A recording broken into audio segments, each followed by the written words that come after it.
Hello नमस्कार, कमल तक YouTube channel पे आप लोग का स्वागत है। आज हम आपको ये बता रहे हैं कि 90 के दशक में किस तरह से लोकतंत्र पर किस तरह से लोकतंत्र की हत्या, किस तरह से संविधान के मूल्यों को कुचला जा रहा था और किस तरह से राजनीति पर आपराधिकरण हावी था।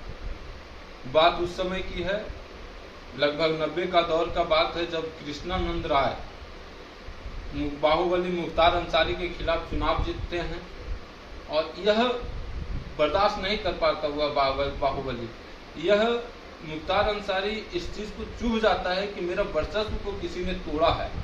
अगर मेरा वर्चस्व को किसी ने तोड़ा है तो इसकी हत्या हमें करनी है और हमारा जो बाहुबली का जो इमेज है, जो छवि है, वह बरकरार रहना चाहिए।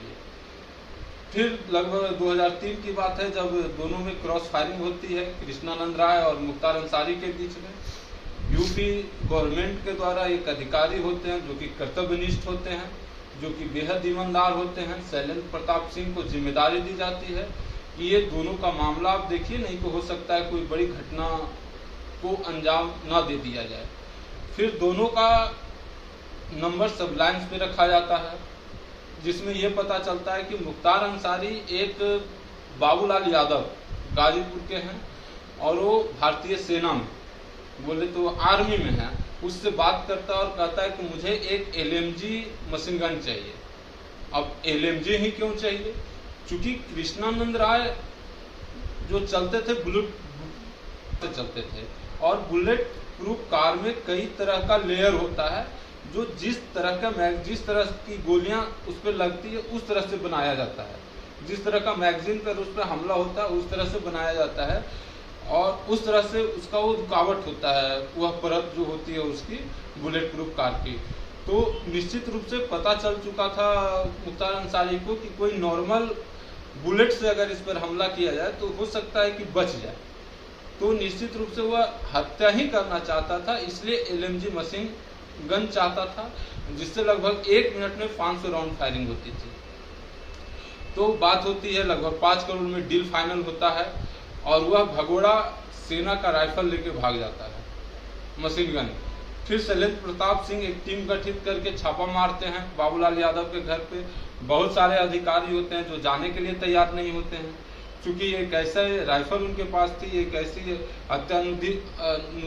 हथियार उसके पास था जिससे 1 मिनट में 500 गोलियां फायरिंग होती है। तो किसी को भी कभी भी लग सकता है, कोई भी मौत के आगोश में आ सकता है, लेकिन अपनी जान की बाजी लगाकर वो जाकर छापा मारते हैं और जो अत्याधुनिक जो हथियार होता है कई तरह के, वो उसके यहाँ से छापा मार के बरामद करते हैं।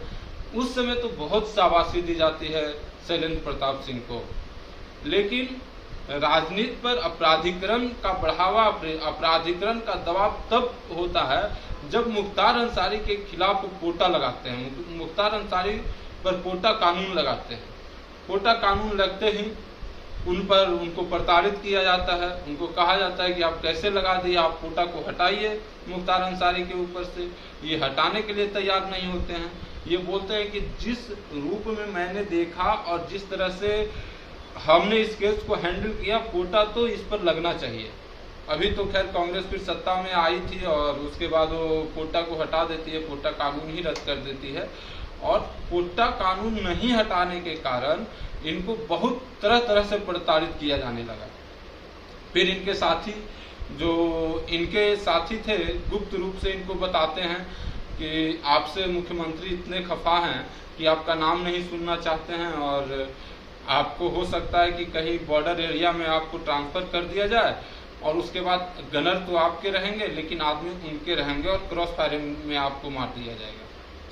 फिर इतना जानने के बाद ये एक लेटर लिखते हैं उत्तर प्रदेश पुलिस को और कहते हैं, शैलेंद्र प्रताप सिंह लिखते हैं उसमें कि हम इस्तीफा देना चाहते हैं, हम पुलिस में नौकरी नहीं करना चाहते हैं, इसलिए कि राजनीति पर आपराधिकरण का बढ़ावा हो चुका है और आपराधिकरण इतना ज्यादा हो चुका है कि अपराधी बैठ के डिसीजन लेने लगे हैं कि क्या होना है नहीं होना है। उसके बाद ये मीडिया में आती है तो मुलायम सिंह एक अपना वक्तव्य रखते हैं मीडिया के सामने कि वह एक राजनेता बनना चाहता है, इसलिए वह इस तरह का आरोप लगा रहा है।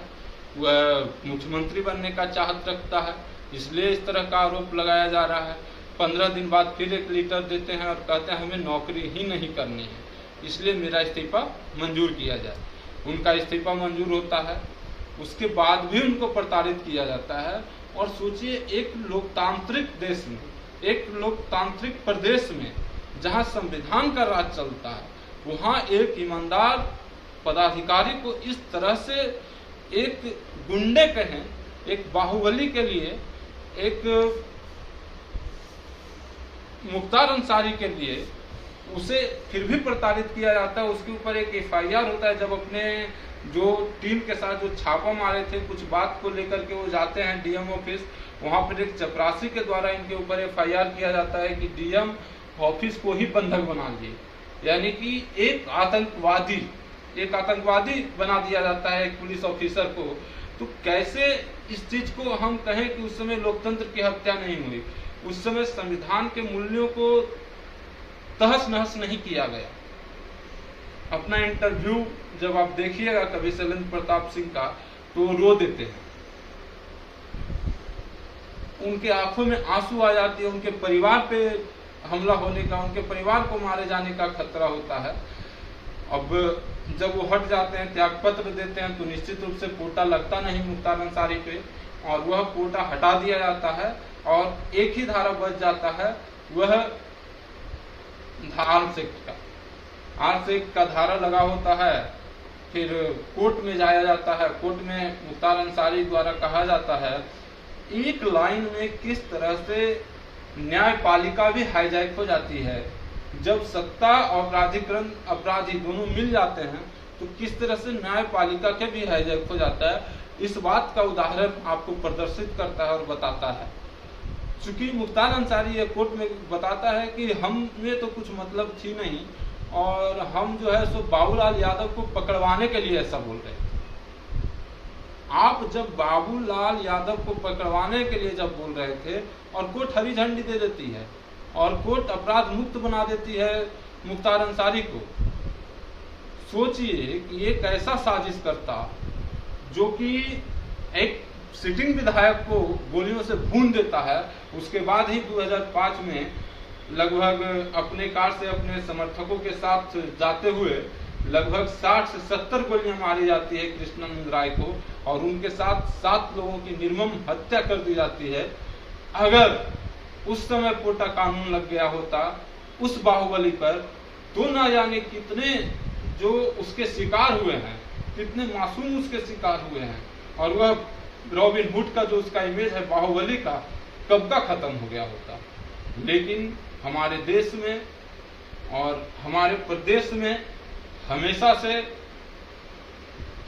तो नहीं कर सकते, लेकिन कभी कभी तो जरूर अपनी सत्ता को बनाए रखने के लिए, अपनी गद्दी पे बैठे रहने के लिए माफियाओं को पाला पोसा गया, माफियाओं को बढ़ाया गया, और जिसमें मासूमों को कुचला गया, जिसमें कृष्णानंद राय जैसे लोगों की हत्याएं की गई, और लोकतंत्र की मर्यादा को खत्म किया गया, संविधान के मूल्यों को कुचला गया।